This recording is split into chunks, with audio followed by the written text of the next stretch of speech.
आज के इस वीडियो में मैं आपको बताऊंगा कि अपने घर में हम किस तरह से आरओ वाटर प्यूरीफायर को इंस्टॉल कर सकते हैं, और वो भी बहुत ही आसान तरीके से। तो बने रहिए मेरे साथ इस वीडियो में।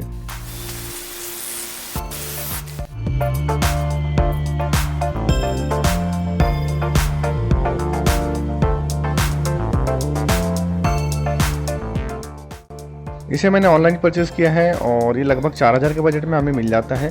प्लस इसमें जो इंस्टॉलेशन चार्ज है वो 500 से 700 के बीच में हमें लगता है, और इसका जो इंस्टॉलेशन है वो मैं खुद से ही कर रहा हूँ, तो इसमें मेरे जो 500 रुपये हैं वो लगभग बच जाएंगे। और इस वीडियो को देखकर आप इसका इंस्टॉलेशन खुद से ही कर सकते हैं। तो ये रहा हमारा वाटर प्यूरीफायर जो कि ऑलवेज कंपनी का है, और इसके टॉप में यहाँ पर हमें एलईडी इंडिकेटर मिल जाते हैं जो कि इसके ऑपरेशन को हमें दिखाएंगे। और इसके बॉटम साइड में हमें यहाँ पर टेप लगाने के लिए एक होल मिल जाता है, और इसी के जस्ट साइड में हमें वाटर लेवल इंडिकेटर मिल जाता है। ये जो हमारा टैंक है 12 लीटर कैपेसिटी का है। अब इसके बैक साइड को भी हम देख लेते हैं। इसके बैक साइड में हमें यहाँ पर एक पावर केबल मिल जाती है जिससे कि हम इसे पावर दे सकते हैं, और इसके साइड में हमें वाटर इनपुट के लिए जो कनेक्टर है वो मिल जाते हैं। एक वाटर इनपुट के लिए है और एक जो है रिजेक्ट वाटर के आउटपुट के लिए है। अब इसी के नीचे साइड में यहाँ पर एक स्टिकर लगा हुआ है, इसमें लिखा है कि मेम्ब्रेन हाउसिंग के अंदर है। मतलब इसमें जो आरओ मेम्ब्रेन है वो इसमें हाउसिंग के अंदर लगी हुई है। अब इसका जो मतलब है वो आगे मैं आपको वीडियो में बताऊंगा। अब इसके बाद हम अपने आरओ वाटर प्यूरीफायर का जो टैंक है उसे ओपन कर लेते हैं।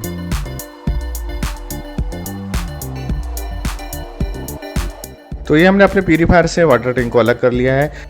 इसमें सबसे पहले हमें एक थैंक यू कार्ड मिला हुआ है। अब इसके अंदर एक बॉक्स रखा हुआ है, इसे भी हम देख लेते हैं कि इसके अंदर हमें क्या मिलता है। तो इसमें ये रहा प्री फिल्टर, और इसे ओपन और क्लोज करने के लिए एक ये टूल हमें मिल जाता है। अब इसके बाद इसके अंदर हमें एक पॉलीथीन और मिलती है। इसके अंदर इसमें पाइप और इसमें कुछ कनेक्टर्स इसमें दिए गए हैं। इसके बाद ये रहा हमारा टेप जिसे नल भी बोला जाता है, और इसके बाद हमें यहाँ पर इसमें टेफ्लॉन टेप भी मिल जाती है। और इसके बाद हमें इसमें कुछ कनेक्टर्स और एल्बो, और इसमें दीवार में हैंग करने के लिए कुछ स्क्रू हमें मिल जाते हैं। तो इसके साथ में जितनी भी चीज़ें आई हुई थी मैंने उसके बारे में आपको डिटेल में बता दिया है। अब हम इसे इंस्टॉल करना स्टार्ट करते हैं। तो सबसे पहले हम इसमें अपने वाटर टैंक के अंदर में ये जो नल है इसे हम लगा लेते हैं।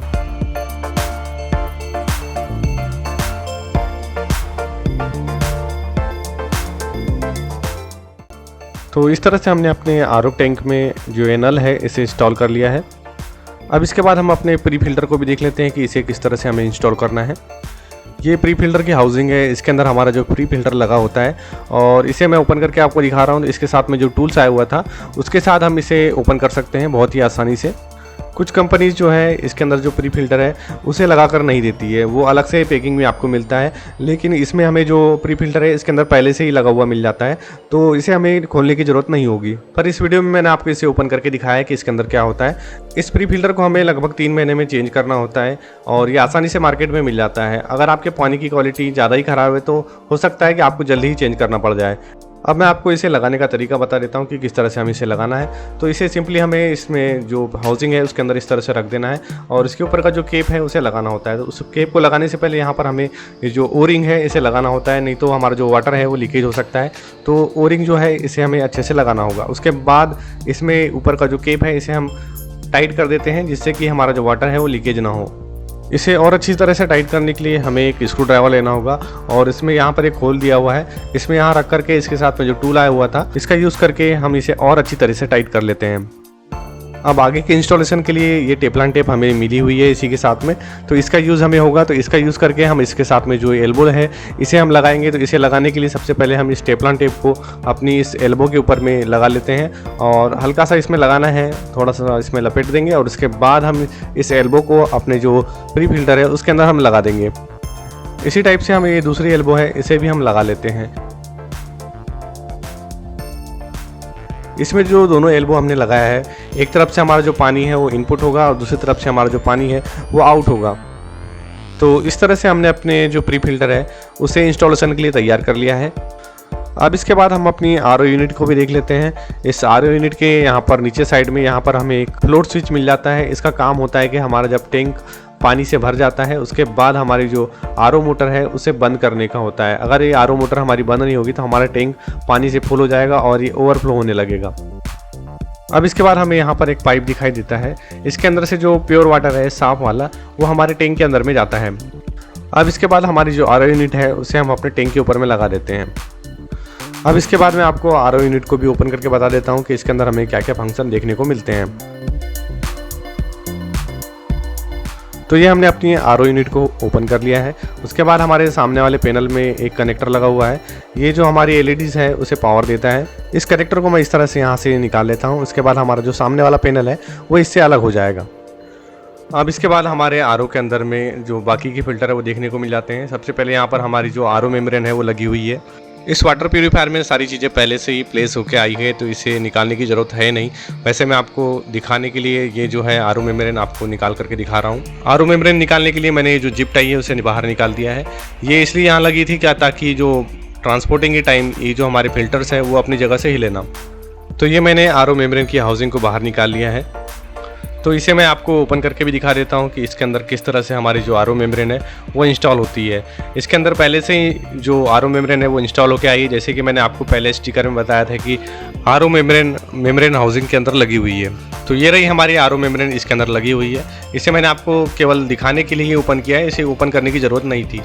ये हमारे आरओ फिल्टर का मेन पार्ट है। यही जो है हमारे पानी का जो टीडीएस है उसे कम करती है। तो चलिए मैं इसे आगे अच्छी तरह से वापस से लगा देता हूँ। इसके साथ में जो टूल आया हुआ था उसी की सहायता से हम इसे टाइट करके वापस से लगा देंगे।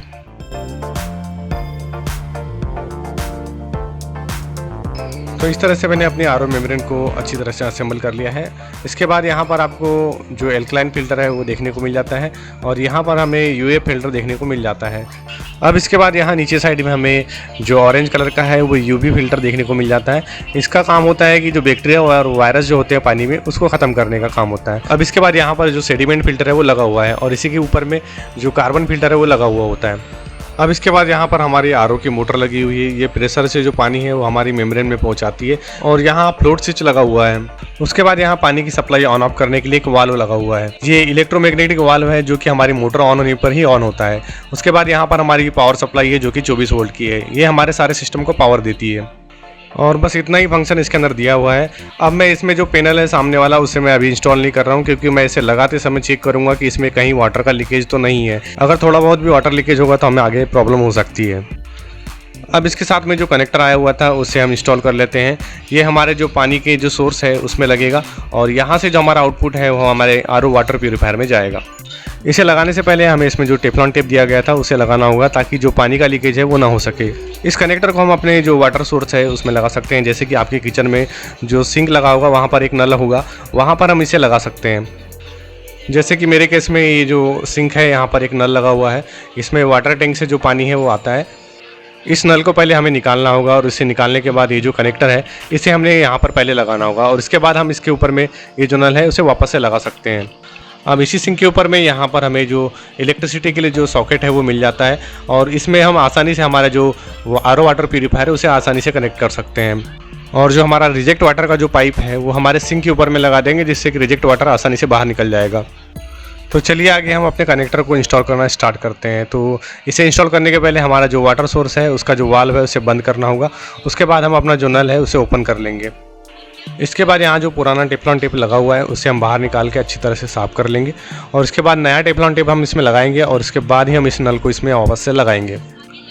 अभी इस पाइप के अंदर से थोड़ा बहुत पानी आ रहा है, जो कि पाइप के अंदर का जो पानी है वो बचा हुआ पानी जो है इसमें से बाहर आ रहा है। इसे हम बंद होने देते हैं, उसके बाद ही हम इसमें जो कनेक्टर है उसे लगाएंगे। इस कनेक्टर के ऊपर मैंने पहले जो टेफ्लॉन टेप है उसे लगा लिया है ताकि हमारा जो वाटर का लीकेज है वो ना हो सके। तो आपको अच्छी तरह से इसमें जो टेफ्लॉन टेप है वो लगाना है, उसके बाद ही हमें इसे इंस्टॉल करना है। ये हमने अपने इस कनेक्टर को लगा दिया है। इसके बाद इसमें जो नल है इसे अभी हम लगा लेते हैं। तो इसके ऊपर भी हम टेफ्लॉन टेप लगा देंगे और इसके बाद हम इसे वापस से टाइट कर देंगे। अब इसके बाद हमारा जो वाटर टैंक का हमने जो वाल्व बंद किया था उसे हम वापस से ऑन कर देंगे। अब इसके बाद हमने जो कनेक्टर लगाया हुआ था वहाँ से हमारा जो पानी है वो आना स्टार्ट हो गया है। ये देखिए इस तरह से हमारा जो पानी है वो अच्छी तरह से इसमें से आ रहा है और यहाँ जो हमारा जो पुराना नल लगा हुआ था उसमें से भी पानी की सप्लाई ऑन हो चुकी है और जो हमने टेफ्लॉन टेप लगाया था उसकी वजह से यहाँ पर कोई लीकेज नहीं बन रहा है। अगर यहाँ पर कोई किसी टाइप का लीकेज होता है तो आप दोबारा से टेफ्लॉन टेप लगा करके इसका लीकेज बंद कर सकते हैं। अब इसके बाद हम अपने प्री फिल्टर को अपनी किचन की दीवार पर लगा लेते हैं। तो इसे लगाने के लिए पहले हम यहाँ पर मार्किंग कर लेंगे और उसके बाद हम ड्रिल मशीन का यूज़ करके यहाँ पर होल बना के इस प्री फिल्टर को यहाँ पर फिक्स कर देंगे। ये देखिए इस तरह से हमारा जो प्री फिल्टर है उसे हमने दीवार पर अच्छी तरह से लगा दिया है। अब इसके बाद हमारा जो प्री फिल्टर है उसे हम पानी की सप्लाई से कनेक्ट कर लेंगे। उसके लिए इसके साथ में जो पाइप आया हुआ था उसे हम बराबर लंबाई का नाप करके उसके प्री फिल्टर के साथ में कनेक्ट कर देंगे। अब यहाँ पर हमारे प्री फिल्टर में एक एरो का निशान दिखाई दे रहा है। यहाँ पर हमें इस साइड में हमारा जो इनपुट पाइप है पानी का, उसे हमें यहाँ पर कनेक्ट करना होगा। तो इसके लिए पहले मैं इस नाइफ का यूज़ करके इस पाइप को यहाँ से कट कर ले रहा हूँ। इससे मैंने बराबर लंबाई का नाप लिया है, उसके बाद ही मैं इसे कट कर रहा हूँ। इसे बराबर हमें काटना होगा और उसके बाद हम इस प्री फिल्टर में इसे इस तरह से आसानी से कनेक्ट कर सकते हैं। बस हमें इसे हल्का सा पुश करना होगा और ये इसमें आसानी से कनेक्ट हो जाता है। अब इसके बाद हम इसमें आउटपुट वाले जो पाइप है उसे भी हम यहाँ पर कनेक्ट कर देते हैं। उसे भी इस तरह से हमें बस हल्का सा पुश करना है, उसके बाद ये आसानी से इसमें कनेक्ट हो जाएगा। अब इसके बाद मैं इसमें जो वाटर की सप्लाई है उसे आपको ऑन करके बता रहा हूँ किस तरह से हमारा जो वाटर आउटपुट है हमारे प्री फिल्टर से होता है। इसे मैंने ऑन कर दिया है। इसमें थोड़ी देर बाद हमारा जो पानी है ये इसमें से आने लगेगा। ये देखिए इस तरह से हमारा जो पानी है वो हमारे प्री फिल्टर से बाहर निकलने लगा है। अब इसके बाद हम अपने वाटर प्यूरीफायर को दीवार पर लगा लेते हैं। तो इसे लगाने के लिए मैं इस स्केल का यूज़ कर रहा हूँ। पहले हम इसके स्केल का यूज़ करके इसमें मार्किंग कर लेते हैं और इस मार्किंग को हम दीवार पर कर लेंगे। उसके बाद हम ड्रिल मशीन का यूज़ करके अपने जो स्क्रू है दीवार पर लगा देंगे। उसके बाद हम अपने वाटर प्यूरीफायर को उन स्क्रू पर हैंग कर देंगे।